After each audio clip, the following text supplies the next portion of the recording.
नमस्कार दोस्तों, फिर से स्वागत है एंटीबायोटिक में। और इसमें बात करने जा रहे हैं बंगाल खाड़ियों के नदियों का उद्गम कहां से होता है और अंत कहां होता है। क्योंकि आपको पता है कि मिलान करवाइए सम्मिलित करवाने वाला सवाल आता है, उस सवाल को बचा जाऊंगा। मात्र 5 मिनट का आपका समय लूंगा। पसंद आए तो आप चैनल को सब्सक्राइब कर लेना, बेल आइकन घंटी के निशान दबा देना और हमारे टेलीग्राम को ज्वाइन कर लेना। राजस्थान को डिस्क्रिप्शन लिंक्स में मैंने दे रखा है लिंक, और ज्वाइन कर देखिए।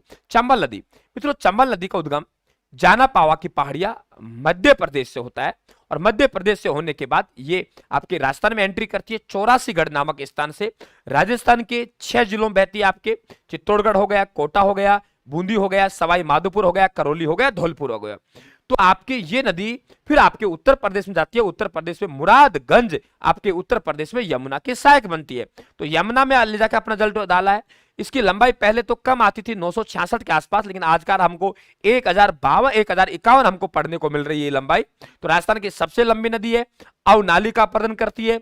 आपके पालिया गांव सवाई माधोपुर से पिन्हाट गांव धौलपुर तक ये 2 राज्यों की अंतरराष्ट्रीय राज्य सीमा बनाती है, मध्य प्रदेश और राजस्थान की। एक नदी के द्वारा बनाई गई सबसे बड़ी सीमा है, ध्यान रखना आप लोग, सबसे बड़ी सीमा है। और आपके यहाँ जो आपके उत्खात भूमि है उसे भेड़ भूमि कहते हैं, आपके उसे डांग क्षेत्र कहते हैं। और ये चंबल नदी वे है जो आपके सतही जल सर्वाधिक ले जाने वाली नदी है। 4 बांध है। एक गांधी सागर बांध मध्य प्रदेश में, राणा प्रताप सागर बांध चित्तौड़ में, जवाहर सागर बांध कोटा में, और कोटा बैराज भी कोटा है। इसमें कोटा बैराज से केवल सिंचाई होती है, बाकी तीनों बांधों से आपके जल विद्युत का उत्पादन भी होता है। राणा प्रताप सागर, गांधी सागर बांध इन चारों बांधों में सबसे बड़ा है। लेकिन राणा प्रताप सागर बांध राजस्थान की बात करें, भराव क्षमता की दृष्टि सबसे बड़ा बांध है। 113 वर्ग किमी इसका क्या है, भराव क्षेत्र है। बामनी नदी शॉर्ट में बात करेंगे, बिल्कुल हम तो उद्गम और अंत की बात कर रहे हैं, फिर मैं 2-4 बात बता रहा हूं। बामनी नदी का उद्गम हरिपुरा गांव चित्तौड़ से होता है। भैंसरोडगढ़ में जाके चित्तौड़गढ़ में चंबल में अपना जल डालती है। तो ये वे नदी है जो आपके भैंसरोडगढ़ चित्तौड़ में राजस्थान का सबसे ऊंचा जलप्रपात आपके चूलिया जलप्रपात क्या करती है, निर्माण करती है। मेज नदी, देखो मेज हो, कुराल हो, चाहे मांगली हो, तीनों नदी का उद्गम आपके भीलवाड़ा से हो रहा है। मेज का भी, कुराल का भी, मांगली का भी। मेज और कुराल है डायरेक्टली अपना जल चंबल नदी में डालती है कोटा बूंदी की सीमा पर। लेकिन मांगली नदी डायरेक्ट न डाल के, मांगली नदी आपके भीलवाड़ा से उद्गम हुआ और बाइसखेरा नामक स्थान पड़ता है बूंदी में। तो ये मेज में अपना जल डालती है। कौन नदी में? मेज नदी में अपना जल डालती है मांगली। ठीक है, क्लियर। आपका भीमलत जलप्रपात इसी नदी पर बना हुआ है। काली सिंध का उद्गम आपके बागली गांव मध्य प्रदेश होता है। काली या विवाह नहीं करेंगे, बगल में बैठ जा। तो काली सिंध बागली गांव मध्य प्रदेश उद्गम हो रहा है। ठीक है, मध्य प्रदेश उद्गम हो रहा है। और नानेरा कोटा में अपना जल डाल रही है। कहा? नानेरा कोटा में डाके किस में डाल रही है? चंबल में डाल रही है। बात क्लियर हुई। आगे हम लोग बात करें, देखिए आगे हम लोग बात करें, हमारे पास में जो नदी है वे नदी कौन सी है? देखिए आप लोग, ये नदी हमारे पास में कि आपकी मेज हो गई, काली सिंध, घोड़ा पछाड़ का उद्गम हो रहा है बिजोलिया से, सांगवाड़ा बूंदी में मांगली नदी में डालती है। यानी मांगली नदी है ये मेज की सहायक है और घोड़ा पछाड़ मांगली की सहायक है। परवन नदी, माल खाने वाले लोग परवाह नहीं करते। मालवा के पठार मध्य प्रदेश से माल खाने वाले लोग परवाह नहीं करते, वहां से उद्गम होता है। रामगढ़ कोटा में चंबल में डालती है, चंबल की सहायक है। निमाज नदी का उद्गम राजगढ़ मध्य प्रदेश से होता है। अकलेरा झालावाड़ में परवन क्या से, तो परवन सहायक नदी किसकी हो गई? परवन आपकी सहायक नदी किसकी होगी? परवन सहायक नदी। तो बात क्लियर हुई। परवन जो सहायक नदी हुई किसकी? परवन सहायक नदी। तो परवन सहायक नदी किसकी हुई? परवन सहायक नदी किसकी हुई? तो परवन नदी का उद्गम आपके माल खाने वाले लोग परवाह नहीं करते। तो ध्यान रखना, चंबल नहीं है, काली सिंध की है। निमाच नदी का उद्गम राजगढ़ मध्य प्रदेश होती है। अकलेरा झालावाड़ में परवन की सहायक है। परवन काली सिंध की, काली सिंध देखो, निमाज परवन की, परवन काली सिंध की, काली सिंध आपके चंबल की। मैंने अलग से पहले बता रखा आप लोगों को। आगे हम लोग बात करें तो देखिए ये आपके मेनाल नदी है। मेनाल नदी का उद्गम मांडलगढ़ भीलवाड़ा से होता है और मांडलगढ़ भीलवाड़ा से अपना जल बिगोद भीलवाड़ा बनास में जाती है।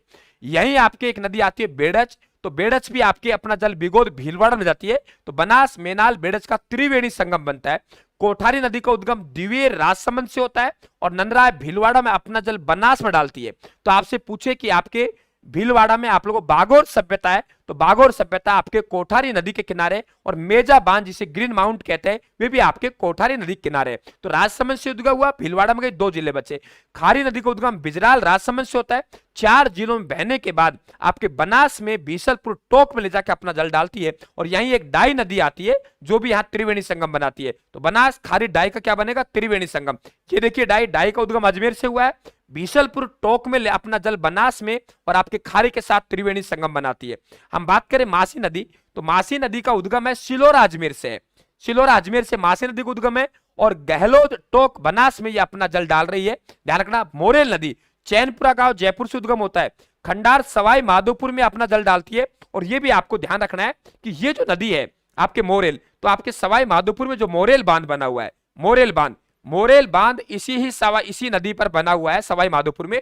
और मोरेल की सहायक नदी है, उसका नाम है ढूंढ, और ये दौसा में लाके अपना जल डालती है। तो मोरेल नदी का उद्गम जयपुर से हुआ, उसके बाद दौसा के बाद सवाई माधोपुर, ये भी आप लोगों को ध्यान रखना है। ठीक है, आगे हम लोग बात करें तो देखिए ये ढूंढ नदी आ गई आपकी, ये देखिए ढूंढ नदी आई आप लोगों के।